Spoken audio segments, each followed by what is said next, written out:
Bonjour et bienvenue. Nous allons voir dans cette vidéo ce qu'il faut vraiment vérifier pendant l'examen oral, surtout les adverbes et les prépositions. Ces mots donnent vraiment un sens précis aux énoncés. Vous verrez également des modèles similaires pour une bonne préparation à l'examen. Alors voici les adverbes et les prépositions.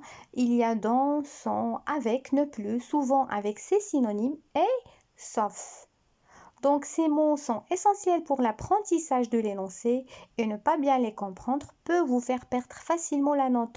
Nous allons donc voir chaque adverbe et préposition avec un exemple et une question similaire à celle de l'examen. Alors premièrement, sans.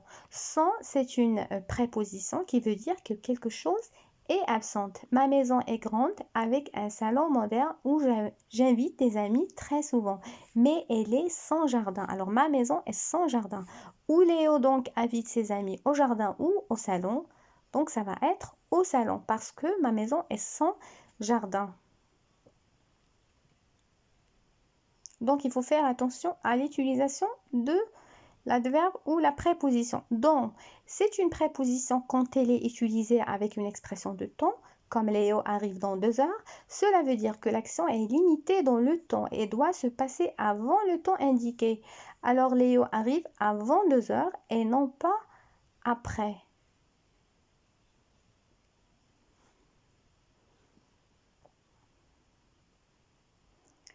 Avec veut dire que quelque chose est présente. Les juniors viennent avec leurs parents munis d'une attestation scolaire. Alors les parents seront-ils présents? Oui, parce que le sens de avec, c'est le contraire de sans. Avec veut dire que quelque chose est présente. Ne plus, c'est un adverbe de négation, exprime qu'un acte est déjà passé mais a arrêté maintenant. Alors l'énoncé Léo ne travaille plus comme vendeur. La réponse correcte est Léo a déjà travaillé comme vendeur. Parfois, quelquefois, souvent, ce sont des synonymes qui veulent dire que l'action se passe mais pas tous les jours. Léo prend souvent le train, c'est faux parce que c'est pas tous les jours.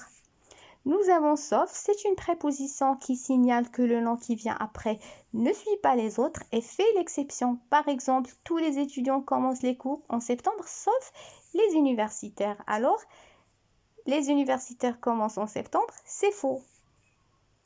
Voilà, merci d'avoir suivi. Bon courage, à la prochaine.